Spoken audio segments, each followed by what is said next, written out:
Days are scrolls. Write on them what you want to be remembered. As the medieval philosopher Bachya ibn Pakuda taught, the scrolls of our lives collect our stories, record our journeys, chart the arc of a life. Our stories capture our strengths, our achievements, our creativity, also our foibles, our defeats, our challenges. They memorialize friendships, relationships, family ties, and they live on, lasting past body and breath. We each come here today carrying the stories of our lives, just as we come full of the stories of loved ones whose lives shaped our own. Those of the parent who cared for us when we made it easy for them and still cared when we made it hard.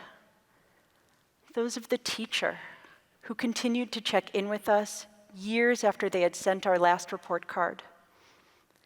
Those of the spouse who ended each day with an "I love you," even after the hard days. Remembering them brings us joy, brings us back, brings us to tears. Why are their stories so powerful? Why are our stories so powerful? Unlike a data set, a history book, or even most obituaries, a story takes us into the heart of a life to reveal the truth about a person, about a family, even about a people. Stories are wholehearted. They are eternal. For thousands of years, humans have told stories. Psychology, neuroscience, and evolutionary biology prove that we are shaped by the stories we hear and tell. Or, in the words of poet Amanda Gorman, we tell stories because we are human, but we are also made more human because we tell stories. Stories provide us with understanding, inspiration, and identity. They're our instruction manual, as master storyteller Tahir Shah writes, the passing on of a kind of inner knowledge, a kind of baton to be passed from one generation to the next. The human instinct to tell stories is powerfully preserved in our Jewish traditions. We are a people built on the stories of Adam and Lilith and Eve, of Esther and Mordecai, of Abraham in his father's idol shop and Miriam dancing with the women, of Zeusia, who knew better than to try to live a life as good as Moses's, and instead sought to live a life as good as Zeusia could manage, and of the three daughters of Rashi, whose wisdom spawned both legends and rabbinic dynasties. Our Jewish tales, from Torah, Midrash, folk tales, and history, are our search through the ages for truth, for meaning, for significance. They reflect our need to find out who we are.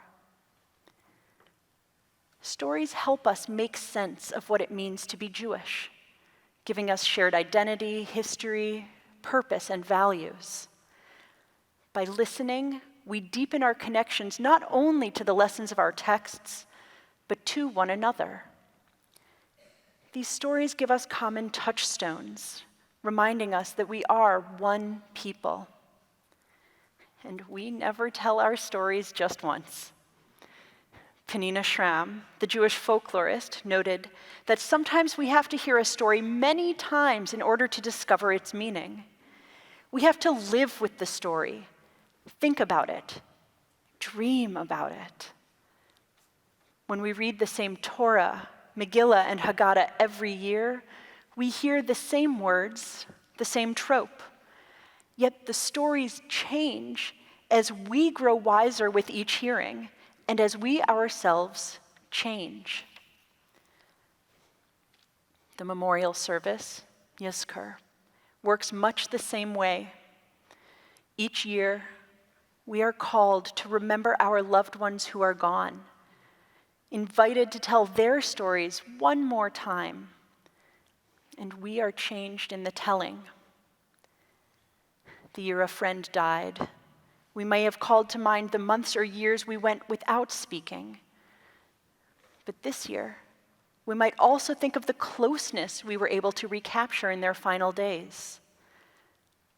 The remembering may inspire us to reconnect with other dear ones whom we long to speak with once again.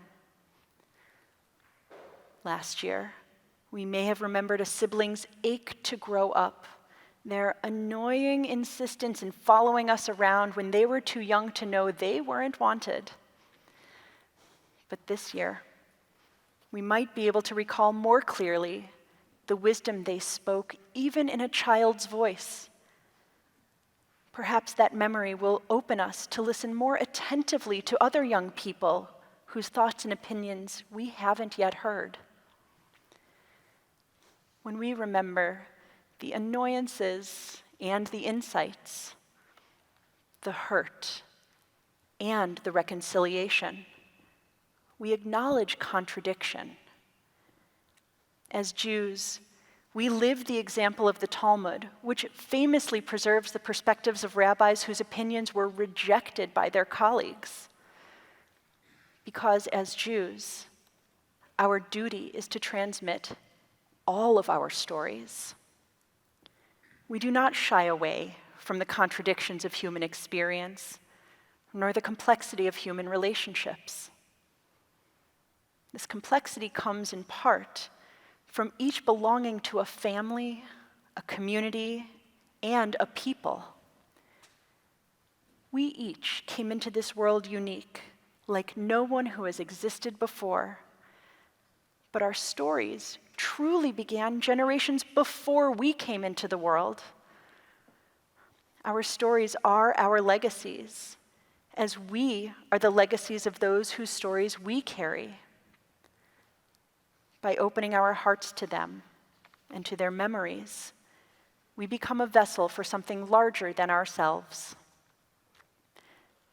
Just like storytelling, mitzvot are another legacy of Jewish identity. Of the 613 mitzvot that our tradition hands down to us, we are told the final one is an invitation to write your own Torah. As you write the Torah of your life, whose stories are contained within it? How did their lives form you and guide you? How will your life be told in generations to come?